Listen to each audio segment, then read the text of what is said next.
AP express news చూద్దాం.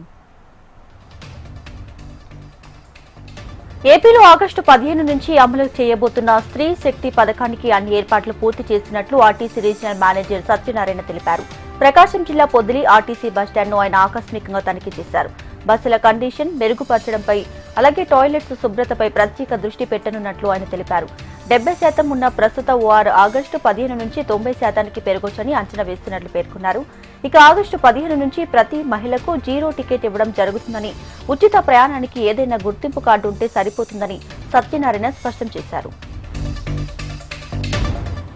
YS Vivekananda కూతురు సునీత చేసిన వ్యాఖ్యలు సంచలనం రేపుతున్నాయి. ఢిల్లీలో జరిగిన సమావేశానికి ఆమె హాజరయ్యారు.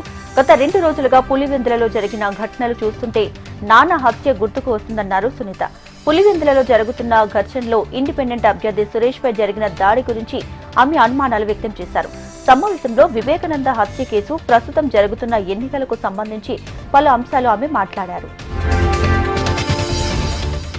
కడప జిల్లా స్థానిక సంస్థల ఉప ఎన్నికల్లో ఓడిపోతామనే భయంతోనే కూటమి అరాచకాలకు పాల్పడుతుందని మాజీ మంత్రి అంబటి రాంబాబు మండిపడ్డారు. తాడేపల్లి వైఎస్ఆర్సీపీ కార్యాలయంలో సమావేశం నిర్వహించారు. పార్టీ నాయకులు 14 నెలల కూటమి పాలనలో సీఎం చంద్రబాబు పతనం కనిపిస్తుందన్నారు. ప్రజల విశ్వాసానికి దూరం అవడం వల్లే పోలీసుల సాయంతో ఎన్నికల్లో గెలిచి పరువు కాపాడుకునేందుకు చంద్రబాబు దిగజారుడు రాజకీయాలకు పాల్పడుతున్నారని ఆగ్రహాన్ని వ్యక్తం చేశారు. టీటీడీ చైర్మన్ నాయుడుపై భూమన వ్యాఖ్యలను ఖండిస్తున్నామని తిరుపతి ఎమ్మెల్యే శ్రీనివాసులు అన్నారు. భూమన హయాంలో టీటీడీలో ఎన్నో అపచారాలు అక్రమాలు జరిగాయన్నారు. టీటీడీ చైర్మన్ గా ఉన్నప్పుడు కల్తీ నెయ్యితో లడ్డుని, అన్నప్రసాదాలను తయారు చేశారని, అక్రమంగా సంపాదించిన దానిలో సగం వాటా మాజీ సీఎం జగన్ కి పంపించేవారని ఆరోపించారు. కూటమి అధికారంలోకి వచ్చినప్పటి నుంచి టీటీడీలో ఇప్పటి వరకు ఎలాంటి తప్పు జరగలేదని పేర్కొన్నారు. వైజాగ్ స్టేడియంలో ఏపీఎల్ సీజన్ 4 ఏర్పాట్లను ఏసీఏ అధ్యక్షుడు కేసినేని పరిశీలించారు. ఏసీఏ సభ్యులతో కలిసి గ్రౌండ్లోని ఏర్పాట్లను తనిఖీ చేసి సంతృప్తి వ్యక్తం చేశారు. ఏపీలోని క్రికెట్ క్రీడాకారులను ప్రోత్సహించడమే ఆంధ్ర క్రికెట్ అసోసియేషన్ లక్ష్యమని కేసినేని శివనాథ్ పేర్కొన్నారు. భర్త కుటుంబ సభ్యుల వేధింపులు పడలేక నిండు నెలల గర్భిణి ఆత్మహత్యకు పాల్పడింది.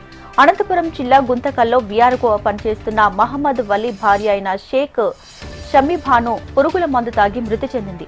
7 నెలల గర్భవతిగా ఉన్న తన చావుకి భర్తతో పాటు అతడి కుటుంబ సభ్యులే కారణమని సెల్ఫీ వీడియో రిలీజ్ చేసి సూసైడ్ చేసుకుంది.